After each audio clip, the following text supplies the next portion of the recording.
Pinilit ng biyenan ang anak niyang lalaki na hiwalayan ng asawa dahil sa kasakiman at pera, ngunit pinatunayan ng babae na hindi siya kasing inosente ng inaakala nila. Sa paglipas ng mga taon, natutunan ni Lia Ramos na gumalaw sa bahay ng pamilya Cruz na para bang kailangan pa niyang humingi ng pahintulot kahit sa paghinga. Asawa siya ni Marco, ngunit halos hindi siya kailanman itinuring na may bahay ng tahanang iyon. Gumigising siya bago ang lahat, naghahanda ng kape, inilalagay ang mga paboritong tasa ni Carla. Tinitingnan kung nasa tamang tray ang mga gamot at iniiwan pa ang plansadong polo ni Marco sa ibabaw ng silyon, gaya ng ginagawa niya mula pa noong simula ng kanilang pagsasama. Gayunpaman, kapag nauupo ang pamilya sa hapag, siya ang huling napapansin. Nang umagang iyon, habang nagsisilbi siya ng kape, narinig niyang sinabi ni Rina, nang hindi man lang siya tinitingnan ng diretsyo, may mga babaeng ipinanganak para sa maliit na lugar, pero pilit pa ring umuupo sa malaking mesa. Dahan-dahang hinalo ni Carla ang kape. Halatang nasisiyahan sa kalupitang binalutan ng kunwaring inosenteng salita, at ibinaba lamang ni Marco ang tingin sa plato, na para bang wala siyang narinig. Nagkunwari si Lia na hindi nasaktan. Inilapag niya ang tinapay sa mesa, tinanong kung gusto pa ni Marco ng kape, at malamig na kumpas lang ng kamay ang isinagot nito. Kilala niya ang katahimikang iyon. Hindi iyon galit kundi kaduwagan. Hindi naman palaging ganoon si Marco. Noong una, umingiti pa ito kapag pumapasok siya sa sala. Tinatanong pa kung kamusta ang araw niya, at tila ipinagmamalaki pa ang babaeng pinili niyang pakasalan. Ngunit si Carla, na may tiyagang tulad ng isang taong unti-unting naghuhukay sa loob ng pader hanggang bumagsak ang buong bahay, ay ilang taon nang inuulit na hindi bagay si Lia sa kanilang pamilya, na ang isang simpleng babae ay pabigat sa isang lalaking may ambisyon, at kailangan ni Marco ng isang babaeng may pangalan, pera, at impluensya. Unti-unti, mas pinakinggan niya ang kanyang ina kaysa sa sarili niyang asawa. Sa bahay na yon, laging namamatay ang mahahalagang usapan kapag lumalapit si Lia. Kapag nagsasalita si Carla tungkol sa kumpanya, tumatahimik ito kapag nakikita siyang papasok. Kapag nagkukwento si Rina tungkol sa mga utang, itinatago nito ang mga papeles sa ilalim ng mga magasin. Kapag tumatanggap si Marco ng mga tawag na puno ng pag-aalala, lumalabas ito ng sala bago pa makapagtanong si Lia ng kahit ano. Napapansin niya ang lahat, ngunit hindi siya nagpupumilit. Hindi dahil inosente siya, kundi dahil umaasa pa rin siyang darating ang araw na magkakaroon ng lakas ng loob ang kanyang asawa na magtiwala sa kanya. Ang hindi nila alam, may bitbit na katotohanan si Lia na higit na mas malaki kaysa sa anumang apelyido ng pamilyang iyon. Hindi niya kailanman ibinunyag kung sino talaga siya, dahil nais niyang mahalin bilang isang babae, hindi igalang dahil sa interes. Nang umaga ring iyon, bago pa matapos ni Lia ang pagligpit ng mga pinggan, tinawag ni Carla si Marco sa pribadong sala. Bahagyang nakaawang ang pinto, at pira-piraso lamang ng usapan ang narinig ni Lia. Sinabi ni Carla na nasasakal na ang kumpanya, na hindi na kasing tiyaga ng dati ang mga bangko, at hindi maaaring manatiling nakatali si Marco sa isang asawang walang naidudulot. Idinagdag ni Rina na may mga babaeng kayang magbukas ng mga pinto, magdala ng pera, at ibigay sa pamilya ang anyong nararapat dito. Kaunti lang ang isinagot ni Marco, ngunit narinig ni Lia nang sabihin ni Carla, "Anak, hindi nababayaran ng pag-ibig ang utang. Kailangan mong pumili kung ililigtas mo ang kinabukasan mo o patuloy mong papasanin ang babaeng iyan." Nanatiling nakatayo si Lia sa pasilyo, hawak ang pamunas ng pinggan, at naramdaman niyang ang pangungusap na iyon ay hindi lamang kasamaan. Isa itong babala. Maya-maya, nang umakyat si Lia sa silid, nakita niyang bukas ang pinto. Naroon si Marco, maputla, nakatayo sa tabi ng kama. Pumasok si Carla kasunod niya, habang hawak naman ni Rina ang maliit na bag ni Lia na parabang nakakita siya ng bagay na walang may-ari. Nasa ibabaw ng kubrekama ang mga papeles ng diborsyo. Tumingin si Lia kay Marco, umaasang magpapaliwanag ito, ngunit ang biyenan ang unang nagsalita. "Pumirma ka at umalis ng may dignidad, Lia. Masyado ka nang nagtagal sa lugar na kailanman ay hindi naging para sa'yo." Kinagat ni Marco ang kanyang mga labi, pilit na nagpapakitang matatag, ngunit pagod ang lumabas na boses ng idagdag niya, "Mas mabuti na ito. Kailangan kong isipin ang kinabukasan ng pamilya." Huminga ng malalim si Lia at nagtanong, "At kahit minsan ba, inisip mo ako?" Iniwas niya ang tingin, at ang kawalan ng sagot na iyon ay mas masakit kaysa sa anumang paratang. Sinimulan ni Rina na kunin ang mga dokumento sa drawer, ang cellphone, at ilang gamit ni Lia. Sinabi niyang walang anumang bagay mula sa bahay na iyon ang dapat lumabas ng walang pahintulot ni Carla. Nakita ni Lia kung paano pinagpapatong ang buhay niya na parabang isa lamang abalang kailangang alisin. Nang lumapit siya sa aparador, napansin niya ang isang sobre na may simbolo ng isang malaking kawanggawang pundasyon. Nakasaad sa nakasulat sa harap ang isang agarang kahilingan para iligtas ang kumpanya ng pamilya Cruz. Agad na nakilala ni Leah ang simbolong iyon, ngunit nanatiling hindi nagbago ang kanyang mukha. Sa ibaba nito, nakita niya ang isang papel na bahagyang nakatupi, may minadaling tala tungkol sa paghahanap ng mayamang asawa para kay Marco bago pa malaman ng iba ang tunay na kalagayang pinansyal ng pamilya. Napansin ni Carla ang tingin niya at mabilis na hinila ang papel, itinago ito sa likod ng katawan. Sa sandaling iyon, naunawaan ni Leah ang lahat. Ang diborsyo ay hindi lamang pagtanggi. Isa itong planadong palitan. Itinulak ni Marco ang ballpen papunta sa kanya. Bahagyang nanginginig ang mga kamay nito, ngunit hindi siya umatras. Nanonood si Carla ng may kasiyahan, na para bang sa wakas ay nalilinis na niya ang bahay mula sa isang presensyang hindi niya gusto. Kinuha ni Leah ang ballpen, at sa loob ng ilang segundo, tila naghihintay ang lahat ng pagsabog, pakiusap, o desperadong pagtatangkang manatili. Ngunit pumirma lamang siya. Ngumiti si Rina, tila nagwagi, at sinabi ni Carla, kahit minsan, naintindihan mo rin ang lugar mo. Itinaas ni Leah ang tingin at mahinahong sumagot, balang araw, Carla, malalaman niyong ang lugar ng isang tao ay hindi itinatakda ng taong nanghihiya sa kanya. Napailing si Marco, halatang hindi komportable, ngunit nanatili siyang tahimik. Makalipas ang ilang minuto, bumaba si Leah sa hagdan dala ang isang maliit na supot. Wala siyang dalang pera, wala siyang dalang cellphone, halos wala siyang dala. Nang dumaan siya sa sala, nakita niyang inaalis ni Rina sa dingding ang lumang litrato ng kasal, na para bang mabubunot din ang mga taong iyon kasama ng picture frame. Nakatayo si Marco malapit sa pinto, matigas ang katawan, namumula ang mga mata, ngunit hindi siya humakbang. Naghintay si Leah ng huling kilos mula sa kanya, kahit anong palatandaan na naroon pa ang lalaking pinakasalan niya noon. Ang sinabi lamang nito, huwag mo nang pahirapin pa ito. Kaya sumagot siya, nang hindi itinataas ang boses, hindi ako ang nagpahirap nito. Nagsara ang tarangkahan sa likuran niya na may mabigat na tunog. Nanatili si Leah ng ilang segundo sa bangketa, nakatingin sa bahay kung saan siya nagmahal, naglingkod, naghintay, at tahimik na nagdusa. Nawala sa kanya ang asawa, pero hindi niya hahayaang agawin din nila ang kanyang dignidad. Makalipas ang ilang oras, naglakad siya patungo sa isang simpleng apartment na matagal na niyang itinatago mula nang mamatay ang kanyang ama. Sa loob, payak ang lahat, ngunit malinis at ligtas. Sa isang lumang drawer, nakita niya ang isang susi, ilang alaalang itinago, at isang teleponong nakalaan para sa mga emergency. Nang mabuksan ang aparato, lumitaw sa screen ang isang mensaheng mula sa hindi kilalang tao. Kung susubukan niyang bumalik o lumapit sa pamilya, gagawin ni Carla na maniwala ang lahat na si Leah ay isa lamang asawang gahaman sa interes. 2 beses binasa ni Leah ang mensahe, ipinikit ang mga mata sa isang sandali, at inilapag ang telepono sa mesa, nauunawa ang nagsisimula pa lamang ang kawalang katarungang iyon. Kinabukasan ng umaga, nagising ang bahay ng pamilya Cruz na may kakaibang kaayusan, yaong tila paglilinis, ngunit nagtatago ng kakulangan. Bumaba si Carla para mag-agahan, inaasahang makikita ang tray sa dati nitong pwesto, ang mga gamot na nakahiwalay, ang tasang pinainit na may eksaktong sukat ng kape, at ang mesang nakaayos nang hindi na niya kailangang humingi ng anuman. Sa halip, nadatnan niya ang malamig na kusina, ang coffee maker na nakapatay, at si Rina na nagrereklamong hindi niya alam kung saan itinatago ni Leah ang mga telang napkin. Hinapit ni Carla ang robe sa kanyang katawan at sinubukang magkunwaring nasisiyahan. Sa wakas, makahihinga na ang bahay na ito nang walang babaeng iyon na paikot-ikot sa lahat, sabi niya, ngunit mas lumabas na iritado kaysa matagumpay ang kanyang boses. Binuksan ni Rina ang mga kabinet, nalaglag ang isang takip sa sahig, at sumagot ng may paghamak. Pinagmumukha lang niyang komplikado ang lahat para maramdaman niyang kailangan siya. Narinig silang dalawa ni Marco mula sa may pinto, hindi pa naahit ang balbas at suot pa rin ang gusot na kamiseta noong nakaraang gabi. Sa nakasanayan, hinanap niya ang asul na kamisetang laging inihahanda ni Leah kapag may meeting siya, ngunit wala iyon sa silyon. Sa unang pagkakataon sa loob ng maraming taon, napagtanto niyang hindi niya kailanman kinailangang itanong kung nasaan ang mga gamit niya, dahil palaging nauuna si Leah sa mga kailangan niya. Sinubukan ni Carla na pamahalaan ang umaga na para bang walang nagbago, ngunit unti-unting ipinakita ng bahay, sa maliliit na detalye, ang lawak ng puwang na dating pinupunan ni Leah.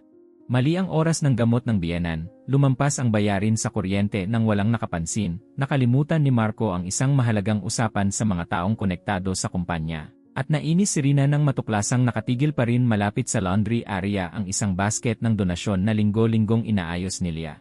Itapon mo iyan.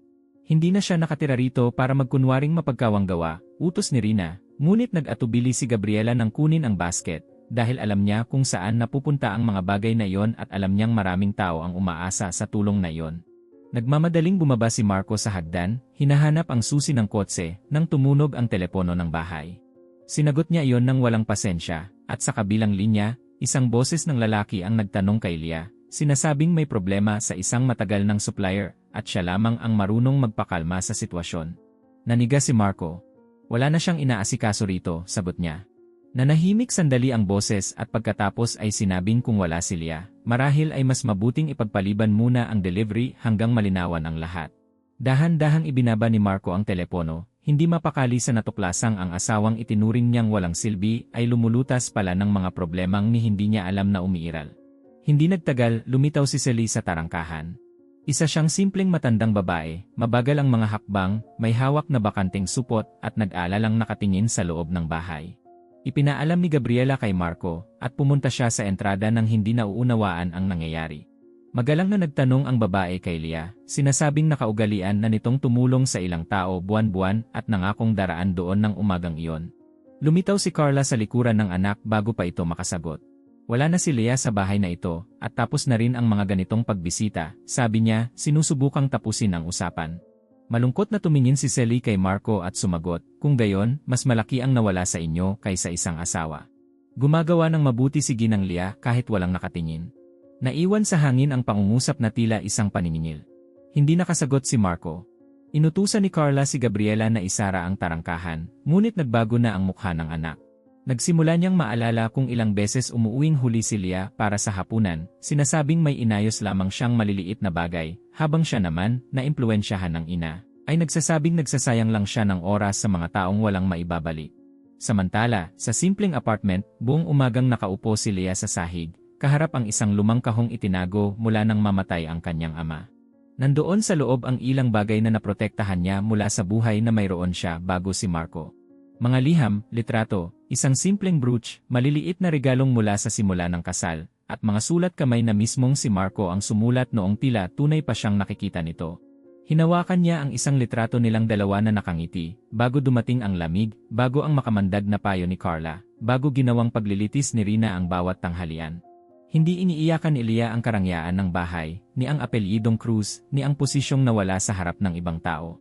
Umiiyak siya dahil minahal niya ng totoo ang lalaking iyon. Sa isa sa mga liham, sinabi ni Marco na wala na siyang ibang kailangan kung nasa tabi niya si Leah. Pinadaan ni Leah ang mga daliri sa lumang sulat at bumulong sa sarili, hinintay kong maalala mo iyan bago mahuli ang lahat. Naalala rin niya ang mga pagkakataong muntik na niyang sabihin kung sino talaga siya, ang mga pagkakataong maaari niyang ilapag sa mesa ang kanyang pangalan, ang kanyang impluwensya, at ang lahat ng minana niya mula sa ama. Ngunit palagi siyang umaatras. Gusto niyang ipagtanggol siya ni Marco noong iniisip ng lahat na wala siyang kahit ano, dahil ang pag-ibig na kailangang patunayan sa harap ng interes ay hindi kailanman mukhang buo. Noon ding araw na yon, nagpasya si Carla na dalhin si Marco sa isang pakikipagkita sa isang mayamang babae na itinuturing niyang perpekto para sa kanya. Pumayag si Marco, higit dahil sa pagod kaysa sa kagustuhan. Pinuri ni Rina ang pagpili ng ina at sinabi na sa wakas ay magkakaroon na ang pamilya ng isang babaeng karapat-dapat sa kanilang antas. Naganap ang pagkikita sa isang eleganteng lugar, at dumating ang babae na maayos ang bihis, tiwala sa sarili, interesado sa mga anyo at sa kung ano pa ang maaaring katawanin ng pangalang Cruz. Sinubukan ni Marco na makipag-usap ng magalang, ngunit agad niyang napansin na mas marami itong tanong tungkol sa kalagayan ng kumpanya kaysa tungkol sa kanya. Gusto nitong malaman kung may mga utang, kung may impluwensya pa rin ang pamilya, kung naayos na ba ang dating kasal, at kung si Carla nga ba talaga ang kumokontrol sa mga desisyon. Nabalisa si Marco. Si Carla naman ay nakangiti na parabang normal lamang iyon. Kailangan din ng talino ang pag-aasawa, anak. Inilagay ni Leah ang damdamin sa lugar kung saan dapat ay kinabukasan ang iniisip, sabi niya, nang lumayo ang babae ng ilang minuto. Tiningnan ni Marco ang sarili niyang ina at, sa unang pagkakataon, ang pangungusap na iyon ay hindi natunog payo. Para itong kalkulasyon. Pagsapit ng hapon, dumating ang masamang balita. Ang tulong pinansyal na inaasahan ni Carla ay hindi pala mailalabas ng ganoon kadali. Ang taong maaaring magbukas ng pintuang iyon ay ayaw makipag-usap ng direkta sa pamilya Cruz, at ang dating kontak na nagpapagaan ng lahat ay may kaugnayan sa mga gawaing panlipunan na tahimik na pinananatili ni Leah. Namutla si Rina, nanahimik si Marco, at sumabog sa inis si Carla, sinisisi si Leah kahit wala ito roon. Ginawa niya ito para saktan tayo. Matagal na siyang marunong magkunwaring mapagpakumbaba, paratang niya. Hindi sumagot si Marco. Naalala niya si Leah na paulit-ulit sinasabi noon na ang respeto ay nabubuo rin sa mga simpleng tao, na ang matatandang empleyado, maliliit na tagapagtustos at mga taong tinulungan ng tahimik ay kayang magpanatili ng isang pangalan kapag bumagsak ang pera. Hindi niya yon kailanman pinakinggan. Maya-maya, habang sinusubukang halukayin ni Rina ang anumang natira kay Leah sa bahay, nakakita siya ng isang panyong nakatupi sa pinakailalim ng isang drawer. Mayroon itong maliit na bordang marka, pino at maingat ang gawa, kahawig ng sagisag ng isang pamilyang lubhang iginagalang sa mundo ng kawanggawa. Dinala ni Rina ang tela sa ina, nakakunot ang noo. Nakita na po ba ninyo ito dati? Kinuha ni Carla ang panyo, nakilala ang isang bagay na ayaw niyang aminin, at hinigpitan ang pagkakahawak sa tela. Itago mo iyan at huwag mo nang banggitin ang pangalan niya, utos niya. Ngunit kahit pilit siyang nagmukhang matatag, ipinagkanulo ng kanyang mga mata ang isang bagong takot. Sa unang pagkakataon, nagsimulang maghinala si Carla na baka pinaalis niya mula sa sariling bahay ang isang babaeng hindi niya kailanman tunay na nakilala. Makalipas ang ilang araw, ang pagkawala ni Leah ay hindi na lamang isang abala sa loob ng bahay ng mga Cruz. Nagsisimula na rin itong makaapekto sa pangalan ng pamilya sa labas ng mga tarangkahan. Napansin iyon ni Marco nang dumating siya sa kumpanya at nakita si Tony na naghihintay sa kanya, hawak ang sombrero sa mga kamay at bakas ang pag-aalala sa mukha. Ipinaliwanag ng matandang empleyado na may ilang tagapagtustos na ayaw nang makipag-usap ng direkta sa pamilya, na naantala ang mahahalagang paghahatid, at ang mga taong dati ay may pasensya sa mga pagkaantala ay humihingi na ngayon ng mga sagot. Sinubukan ni Marco na panatilihin ang tindig ng isang may-ari, sinabi niyang ayusin niya ang lahat, ngunit maingat at diretsahan si Tony. Dr. Marco, maraming tao ang naghintay dahil nagtitiwala sila kay Doña Leah. Wala siyang posisyon pero may salita siya. Nanatiling tahimik si Marco. Nakaistorbo sa kanya ang pangungusap na yon dahil inilagay nito sa harap niya ang katotohanang matagal na niyang sinusubukang itanggi. Bahagi si Leah ng lakas ng pamilyang iyon, kahit tinatrato siya na para bang wala siyang silbi. Ngayon, isang mabilis na pahinga. Para patuloy naming maihatid ng libre ang mga kwentong nagbibigay inspirasyon, hinihiling namin na isaalang-alang ninyong mag-iwan ng inyong like at mag-subscribe sa channel. Ikomento ang salitang ikatarungan sa mga komento. Maraming salamat at ipagpatuloy natin ang kwento. Pagbalik ni Marco sa bahay, nadatnan niya si Carla na inis sa mga bagong tawag at si Rina na paruot parito ang lakad, sinasabing pinalalaki lamang ng mga tao ang kahalagahan ng dating hipag.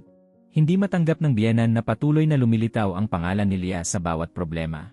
Para sa kanya, dapat naglaho na ang manugang sa kwento sa mismong sandaling lumabas ito sa tarangkahan na may dalang maliit na supot.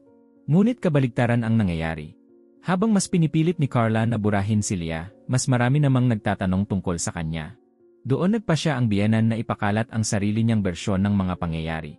Nagsimula siyang magsabi sa mga kakilala ng pamilya na umalis si Leah dahil pera ang habol nito, na palagi itong nagkunwaring mapagpakumbaba upang itago ang interes, at iniwan nito si Marco nang mapansin na nahaharap sa hirap ang kumpanya. Inuulit ni Rina ang parehong kwento na may kinakabahang ngiti, ngunit agad niyang napansin na hindi tinatanggap ang kasinungalingan gaya ng inaasahan niya. May ilang taong nagiging seryoso, ang iba ay umiiwas sa usapan, at may ilan namang walang takot na ipinagtatanggol si Leah. Si Sally ang isa sa mga hindi na nahimik. Nang marinig niyang ipinapahiwatig ni Rina na palagi raw naging mapaghangad si Leah, ang matandang babaeng tinulungan ng dating manugang sa loob ng maraming taon ay humarap sa dalaga ng may lungkot at katatagan. Iha, ang nagsasabi niyan ay hindi kilala ang puso ni Doña Leah. Tinulungan niya ang mga taong hindi man lang niyo nakikita. Sinubukan ni Rina na sumagot ng may kayabangan, ngunit wala siyang mahanap na salita. Ipinakita ng simpleng pagtatanggol ng matandang babae ang isang bagay na ikinatakot ng pamilya, may buhay na puno ng paggalang si Leah sa labas ng bahay na iyon, at ang paggalang na iyon ay hindi nanggaling sa karangyaan, apelyido o anyo. Nangaling iyon sa mga gawa.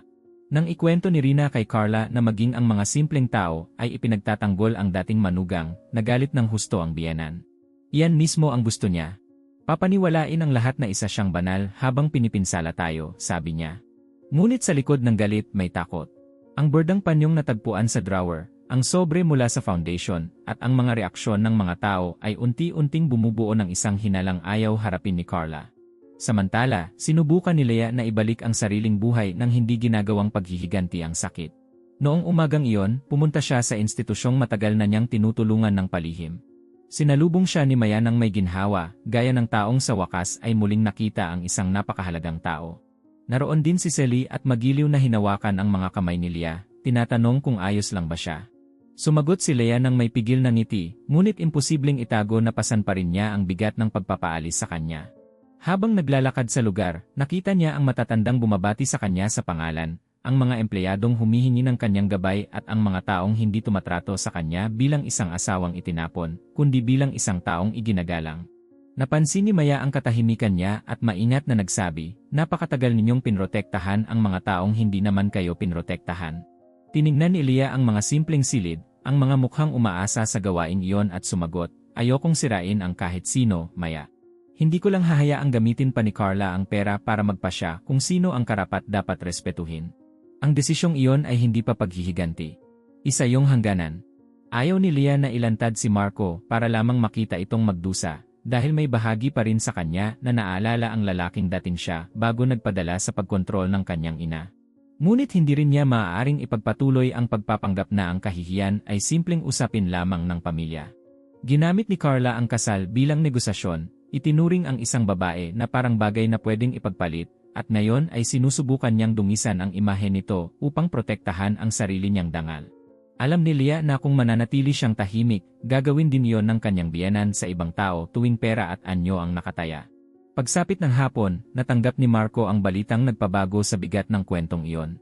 Ang tulong na makapagliligtas sa kumpanya ay hindi manggagaling sa impluensya ng mayamang babaeng gustong ipilit ni Carla sa buhay niya, ni sa mga hungkag na pangakong binibitawan sa mga eleganteng pagpupulong. Ang tanging tunay na pagkakataon ay nakaugnay sa isang respetadong kawanggawang pundasyon, kilala sa pagsuporta sa mga pampamilyang kumpanya kapag may malasakit sa mga empleyado, komunidad at pananagutan. Higit pa roon, ang taong maaaring mamagitan sa kahilingan ay isang babaeng tahimik, halos hindi nakikita sa publiko, ngunit labis na iginagalang. Narinig iyon ni Marco at naalala niya ang isang lumang gabi kung kailan sinubukan siyang kausapin ni Leah bago ang isang hapunan. Sinabi nito noon na kung darating ang araw na tunay siyang magtitiwala sa kanya, baka matulungan siya nito ng higit pa sa inaakala niya. Noong panahong iyon, tumawa si Carla at sinabing halos hindi na alam ni Leah kung paano ilagay ang sarili sa pamilyang iyon. Hindi siya ipinagtanggol ni Marco. Ngayon, bumabalik ang alaalang iyon na parang isang paniningil. Nalaman din ni Carla ang parehong impormasyon makalipas ang ilang sandali. Nang marinig niyang ang pundasyon ang tanging posibleng pintuan, nabalisa siya. Muli niyang kinuha ang panyo ni Leah, tinitigan ang bordang marka, at sinubukang kumbinsihin ang sarili na nagkataon lamang iyon. Napansin ni Rina ang takot ng kanyang ina at nagtanong, "Sa tingin niyo, may kaugnayan si Leah sa pundasyong iyan?" Kinuyom ni Carla ang kamay sa tela at sumagot, "Mas marami ang alam ni Leah kaysa sa ipinakita niya. At kung may alam siyang maaaring makasagabal sa atin, mauuna pang malaman ni Marco kaysa sa atin." Matatag ang pagkakasabi niya, ngunit wala na sa mukha ng biyenan ang dating kasiguruhan. Nang gabing iyon, tinawag ni Carla si Marco at inilapag sa harap niya ang isang pahayag na inihanda upang protektahan ang pamilya. Nakasaad sa teksto na umalis si Leah sa bahay sa sarili niyang kagustuhan, na hindi siya pinilit at wala siyang anumang kaugnayan sa mga problema ng mga Cruz. Dahan-dahang binasa yon ni Marco at nakaramdam siya ng hiya. Matapos ang lahat, bakit niya pipirmahan ito? Tanong niya. Lumapit sa kanya si Carla ng malamig. Dahil may nararamdaman pa rin siya para sa'yo. At kung may silbi man ang damdaming iyon, ngayon ang panahon. Hindi sumagot si Marco. May bahagi sa kanyang naghimagsik sa kalupitan ng pangungusap na iyon, ngunit may isa pang bahagi na patuloy pa ring sumusunod sa kanyang ina dahil sa nakasanayan. Gusto rin ni Carla na alamin niya kung may kakilala si Leah sa pundasyon. Para sa kanya, ang pagbisita ay hindi paghingi ng tawad. Isa itong pagsisiyasat. Maya-maya, pumunta si Marco sa simpleng apartment kung saan nakatira si Leah. Handa na si Leah, simple ang suot, ngunit may katatagang hindi niya nakilala noon. Dahan-dahang pumasok si Marco, pinagmamasdan ang bawat detalye ng maliit na lugar na iyon, maayos at puno ng mga palatandaan ng isang buhay na umiiral malayo sa pamilya Cruz. Sa ibabaw ng isang upuan, may mga bukas na sobre, mga card ng pasasalamat, at ilang lumang litrato. Sinubukan niyang magsimula sa pagsasabing gusto niya ng kapayapaan, ayaw niya ng away, at lumampas na sa kontrol ang sitwasyon, ngunit napansin ni Leah na nakakulong pa rin siya sa parehong pagkakamali. Hindi niya tinanong kung paano siya nakatulog matapos palayasin ng walang pera. Hindi niya tinanong kung natakot siya, kung nakakain siya, kung may napuntahan ba siya. Ang una niyang inalala ay ang pahayag na hinihingi ni Carla at ang mga ugnayang nawala sa pamilya matapos siyang umalis. Leah, iniisip ng nanay ko na kung pipirma ka ng papel na nagsasabing umalis ka sa sarili mong kagustuhan, magiging mas magaan ang lahat para sa lahat, sabi niya. Dahan-dahang huminga si Leah, tulad ng isang taong pinipigilan ang lumang sakit upang hindi ibigay sa iba ang kasiyahang makita siyang mabasag. Para sa lahat, Marco, o para sa inyo? Sinubukan niyang magpaliwanag, sinabing nasa mahirap na yugto ang kumpanya, maraming tao ang umaasa sa pamilyang iyon, at baka matulungan ni Leah na muling buuin ang ilang tulay. Mas masakit iyon kaysa sa lamig, dahil ipinakita nitong nakikita lamang niya ang asawa kapag kailangan niya ito. Lumapit si Leah sa mesa at kinuha ang isang litrato kung saan makikitang namamahagi siya ng pagkain kasama sina Tony at Sally. Lumapit si Marco, nagulat nang makilala ang mga taong nakikita niya araw-araw, ngunit hindi niya kailanman naunawaan ang kahalagahan. Hindi ibinunyag ni Leah ang tunay niyang pagkakakilanlan, ngunit binuksan niya ang bahagi ng katotohanang hindi kailanman gustong pakinggan ni Marco. Sa loob ng maraming taon, nakita ko ang nanay mong tratuhin ang mga katulong na parang mga kasangkapan, nakita ko si Rina na pagtawanan ang mga taong humihingi ng tulong, at nakita kitang nagkukunwaring walang naririnig. Sinubukan kong ipakita na ang isang pamilya ay hindi nabubuhay sa pera lamang, Marco. Pero tuwing nagsasalita ako, tumitingin ka muna sa nanay mo bago ka tumingin sa akin. Napalunok siya. Hindi ko alam na ginagawa mo ang lahat ng ito.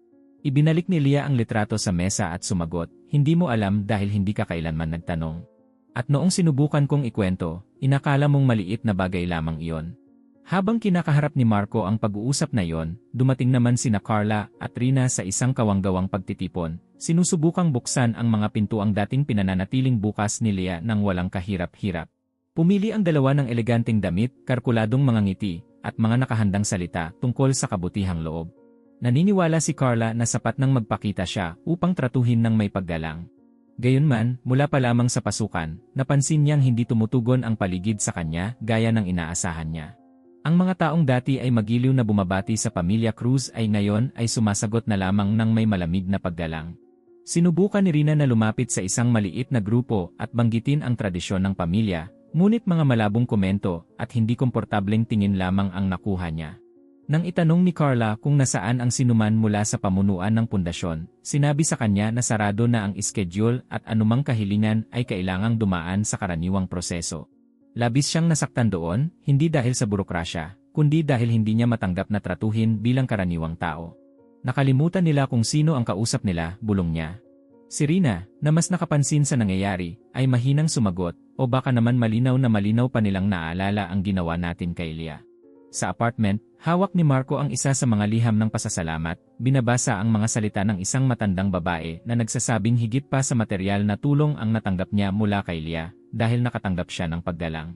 Nakita rin niya ang isang munting sulat mula kay Maya na nagpapasalamat sa pagpapanatili ng isang silid-alagaan na tahimik na sinusuportahan ni Leah nang hindi nagpapakilala. Ang natuklasang iyon ay nagsimulang magwasak sa bersyong paulit-ulit na ikinukwento ni Carla sa loob ng maraming taon. Mahinang nagtanong si Marco kung bakit hindi kailanman sinabi ni Leah ng malinaw ang lahat ng iyon, kung bakit hinayaan niyang tawagin siyang walang silbi, kung bakit tinanggap niyang maliitin siya kung kaya naman niyang ipagtanggol ang sarili. Matagal bago sumagot si Leah. Dahil gusto kong malaman kung ipagtatanggol mo ako kapag iniisip mong wala akong kahit ano. Kahit sinong lalaki ay marunong rumespeto sa isang makapangyarihang babae kapag nalaman niya kung ano ang maibibigay nito. Kailangan kong malaman kung irerespeto ng asawa ko ang babaeng natutulog lamang sa tabi niya. Nanatiling hindi gumagalaw si Marco. Sa unang pagkakataon, wala nang posibleng dahilan. Naunawaan niyang ang pagkukulang niya ay hindi kakulangan sa impormasyon. Ito ay kakulangan sa tapang. Sa event, sa wakas ay nakausap ni Carla si Maya ng ilang minuto. Sinubukan niyang magmukhang mapagpakumbaba, sinabi niyang dumaranas ng kahirapan ang pamilya at handa siyang makipag-usap sa presidente ng foundation.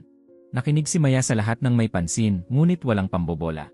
Nagpumilit si Carla, binanggit si Marco, binanggit ang mga trabaho, nagsalita tungkol sa tradisyon, at sinubukang itago ang desperasyon sa likod ng mga salitang maingat na pinili. Makalipas ang ilang oras, nang nasa bahay na siya, natanggap niya ang balitang pumayag ang presidente na tanggapin ang pamilya kinabukasan upang pakinggan ang kanilang kahilingan ng tulong. Ngumiti si Carla na parabang nanalo na siya. Nakikita mo, Rina? May mga pintuan pa ring nagbubukas para sa marunong kumatok. Sinubukan ding ngumiti ni Rina, ngunit nanatili ang takot sa kanyang mga mata. Ang hindi nila alam, tahimik na pinahintulutan ni Leia ang pulong na iyon, hindi para maghiganti, kundi para makita kung hanggang saan aabot si Carla para panatilihin ang anyo ng kabutihan matapos nitong sirain ang sarili niyang manugang. Nang bumalik si Marco sa bahay, dala niya sa mukha ang bigat na agad napansin ni Carla. Tinanong niya kung pinirmahan ni Leia ang deklarasyon at sumagot siyang hindi. Napahigpit ang mga labi ng biyenan sa inis at sinimulan niyang akusahan si Leia na nagpapanggap na biktima, sinasabing ang babaeng puno ng hinanakit ay palaging sinusubukang magmukhang banal kapag nawalan ng pwesto. Ngunit hindi na tumugon si Marco gaya ng dati. Inay, bakit napakaraming tao ang rumerespeto kay Leia sa labas ng bahay na ito? Tanong niya. Agad na binago ni Carla ang tono, lumapit sa kanya na parabang maaari pa rin niya itong gabayan sa pamamagitan ng guilt. Dahil lagi niyang alam kung paano gumanap na mapagpakumbaba. Huwag mong ipagkamali ang kabutihan sa estratehiya, Marco. Bukas may mahalaga tayong pulong, at kailangan mong isipin ang kinabukasan ng pamilya, hindi ang mga alaala ng isang kasal na tapos na. Hindi siya sumagot. Umakyat siya sa silid, binuksan ang drawer, at tinitigan ang mga papeles ng diborsyo na taglay pa rin ang pirma ni Leia. Sa unang pagkakataon, naunawaan ni Marco na ang pangalang iyon sa papel ay hindi lamang katapusan ng isang kasal. Iyon ang patunay na hinayaan niyang mahatulan ang isang babae nang hindi man lang siya pinakinggan. Makalipas ang isang linggo, pumasok si Marco sa gusali ng foundation na may pakiramdam na hindi siya papunta sa isang ordinaryong pulong. Mula noong gabing tinitigan niya ang mga papeles ng diborsyo, may nagbago sa loob niya. Ang pirma ni Leia, na dating ginagamit ni Carla bilang patunay ng tagumpay, ngayon ay tila isang tahimik na paratang laban sa kanya. Gayunpaman, sinamahan niya ang kanyang ina at si Rina, dahil kailangan pa rin ng kumpanya ang tulong at dahil, sa kaibuturan, hindi pa rin niya alam kung paano tuluyang kumalas sa boses ni Carla. Dumating ang biyenan na kumpiyansa, suot ang perpektong ayos na damit at handa ang ngiting tila sapat na ang magmukhang kagalang-galang upang mabawi ang lahat ng pintuang nawala. Naglakad si Rina sa tabi niya habang sinusubukang panatilihin ang tindig, ngunit ang kanyang mga mata ay naghahanap ng mga palatandaan sa paligid, na para bang inaasahan niyang lilitaw si Leia mula sa kung saang sulok upang pasinungalingan ang lahat ng sinasabi ng pamilya. Tinanggap ni Maya ang tatlo ng magalang, ngunit walang pambobola. Itinuro niya ang meeting room at hiniling na maghintay sila sa presidente. Tumingin sa paligid si Carla, sinusuri ang mga muebles, ang mga litrato sa dingding, ang mga plaque ng pasasalamat, at ang mga retrato ng mga social action na hindi niya kailanman sineryoso. Sa isa sa mga larawan, nakilala ni Marco si Sally na nakangiti sa tabi ni Leia at sumikip ang kanyang dibdib. Gusto niyang lumapit para tingnan mabuti, ngunit hinawakan ni Carla ang kanyang braso at bumulong ng iritado, huwag kang magpaabala sa mga litrato ng kawanggawa. Ngayon kailangan mong magmukhang sigurado. Dahan-dahang binawi ni Marco ang braso, nang hindi nakikipagtalo, ngunit ang utos na iyon ay wala na ring dating bigat. Napansin ni Rina ang kilos at lalo siyang kinabahan. Nang makaupo sila, inangkin ni Carla ang usapan bago pa man dumating ang presidente. Nagsalita siya tungkol sa tradisyon, tungkol sa apelyidong Cruz, tungkol sa kung gaano pa karaming pamilya ang maaaring matulungan ng kumpanya, at tungkol sa pagiging karapat-dapat ni Marco sa isang bagong pagkakataon. Sinubukan niyang magmukhang mapagpakumbaba, ngunit bawat salita ay may dalang interes. Binabanggit niya ang mga empleyado, ngunit ang iniisip niya ay prestihiyo. Binabanggit niya ang muling pagsisimula, ngunit ang iniisip niya ay pera. Tahimik na nakikinig si Marco, nahihiya dahil ngayon ay nakikita na niya ang matagal nang nakikita ni Leia. Galaw ng galaw ang mga kamay ni Rina sa ilalim ng mesa, hindi mapakali. Pagkatapos ay bumukas ang pinto. Pumasok si Leia nang walang pagmamadali, nakadamit ng simple, may hawak na payak na folder at taglay ang parehong matatag na tinging nakita ni Marco sa apartment. Sa loob ng ilang segundo walang nagsalita. Ilang beses na kumurap si Carla, na para bang ang presensya ng dating manugang ay isang pagkakamali sa schedule. Agad na namutla si Rina. Dahan-dahang tumayo si Marco, hindi dahil sa paggalang, kundi dahil sa pagkabigla. Pumasok si Maya sa likuran niya at natural na sinabi, maaari nang simulan ni Presidente Leia Ramos ang pulong. Bumagsak sa silid ang salitang presidente na parang katotohanang imposibleng itulak sa ilalim ng karpet. Sinubukang umiti ni Carla, ngunit hindi sumunod ang kanyang mukha. Biro ba ito? Tanong niya. Inilapag ni Leia ang folder sa mesa at mahinahong sumagot, hindi, Carla. Ang biro ay ang inakala ninyong ang isang babae ay may halaga lamang kapag maaari siyang gamitin ng inyong pamilya. Nanatiling nakatayo si Marco, nakatingin kay Leia na para bang ngayon lamang niya ito tunay na nakita. Ang babaeng hinayaan niyang lumabas sa tarangkahan ng walang pera, walang cellphone, at may dalang maliit na supot ay siya ring maaaring magpasya sa kinabukasan ng kumpanyang pilit nilang iniligtas. Sinubukan ni Carla na bawiin ang kontrol, sinasabing tiyak na may paliwanag, na maaari namang sinabi iyon ni Leah noon pa, na baka ang lahat ay isa lamang malaking hindi pagkakaunawaan. Hindi itinaas ni Leah ang boses. Hindi ko sinabi dahil gusto kong igalang muna ako bago ang pangalan ko. Gusto kong malaman kung may pagmamahal, katapatan at karakter sa pamilyang ito. Huli ko nang natuklasan, pero natuklasan ko rin. Ibinaba ni Rina ang mga mata. Itinaas ni Marco ang isang kamay sa mukha, naaalala ang lahat ng pagkakataong sinubukan ni Leah na magsalita, at pinutol niya ito, ang lahat ng hapunang nanahimik siya habang minamaliit siya ng kanyang ina. Ang araw na tinanong siya ni Leah kung naisip ba niya ito, at wala siyang lakas ng loob na sumagot. Binuksan ni Leah ang folder, ngunit hindi niya ginawang malamig na paliwanag ang pulong na yon. Ipinakita lamang niya ang kinakailangan. Mga liham mula sa matatandang empleyadong humingi sa kanya ng tulong, mga tala ng gawaing panlipunan na nagpanatiling maganda ang tingin sa pangalan ng pamilya. Pasasalamat mula sa mga tagapagtustos na nagpatuloy lamang makipagtransaksyon dahil lihim na namagitan si Leah, at ang kopya ng mensaheng natanggap niya matapos siyang paalisin, na nagbabantang sisirain ang kanyang imahe kapag sinubukan niyang lumapit muli. Naniga si Carla nang makilala ang tono ng bantang iyon. Tumingin si Leah ng diretsyo sa kanya at sinabi, "Binalak niyong alisin ako sa bahay para ipagpalit ang isang asawa sa pera. Hindi lang ninyo naisip na ang pinalalayas niyo pala ay mismong babaeng matagal nang nagpoprotekta sa pangalang sinasabi niyong ipinagtatanggol ninyo." Napapikit si Marco, tinamaan ng bawat salita. "Leah, hindi ko alam," sabi niya, mababa ang boses. Sumagot siya ng walang lupit, ngunit hindi rin pinagaan ang kanyang kasalanan. "Hindi mo alam dahil pinili mong hindi makinig."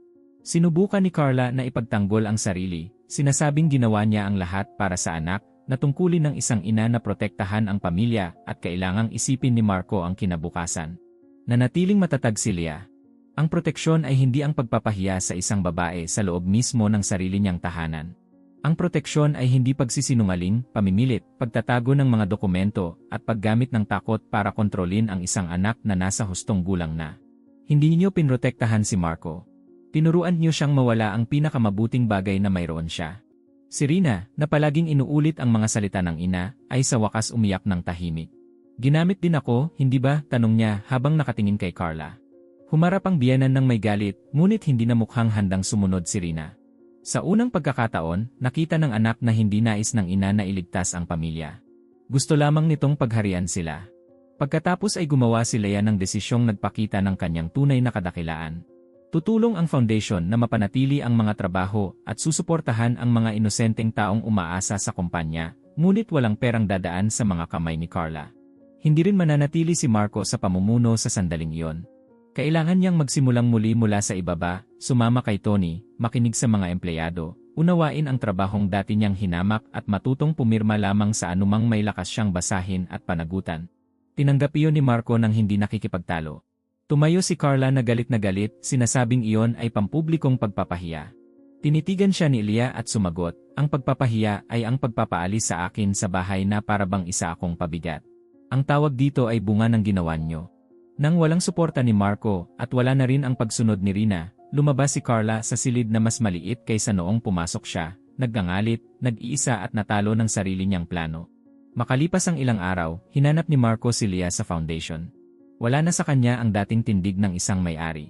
Mukha siyang pagod, nahihiya at sa wakas ay mulat na.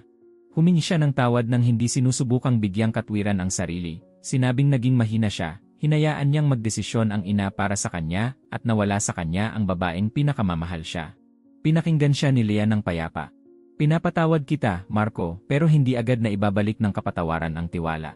Hindi nabubuhay ang pag-ibig sa lugar kung saan kailangang magmakaawa ang isang tao para sa respeto." Tinanggap niya yon, punang mga mata, dahil alam niyang wala na siyang karapatang humingi pa ng anuman. Sa pagtatapos ng hapong iyon, bumalik si Leah sa pangunahing bulwagan ng foundation at sinalubong siya ni Maya, Sally, Tony at ng iba pang taong matagal nang nakakakilala sa kanyang halaga nang hindi kailangan ang apelyidong Cruz. Pinanood siya ni Marco mula sa malayo, nagsisisi, nauunawaan na ang babaeng hinayaan niyang lumabas sa tarangkahan ang siya palang tanging tunay na nagsisikap na iligtas siya. Nagpatuloy si Leah ng walang pagmamadali, malaya, iginagalang at may ganap na kapangyarihan sa sarili niyang pasya. At si Carla, Nag-iisa sa bahay na dati niyang pinamumunuan, ay kinailangang mamuhay kasama ang katotohanang pinakamasakit. Dahil sa ambisyon, pinalayas niya ang babaeng maaaring nakapagligtas sa kanilang lahat. Salamat sa pag-abot hanggang dito. Naghanda kami ng isa pang espesyal na kwento para sa iyo, na lumalabas na sa iyong screen ngayon mismo. Kailangan mo lamang itong i-click para mapanood. Kung naantig ka ng kwentong ito, mag-subscribe at i-click ang buton sa mga komento upang mas marami pang tao ang makarinig ng kwentong ito na nagbibigay inspirasyon. Kung maaari, ibahagi ito. Maaaring maliit itong bagay, ngunit ang pagpapalaganap ng isang kwento ng pagbangon ay pagpapalaganap din ng pag-asa.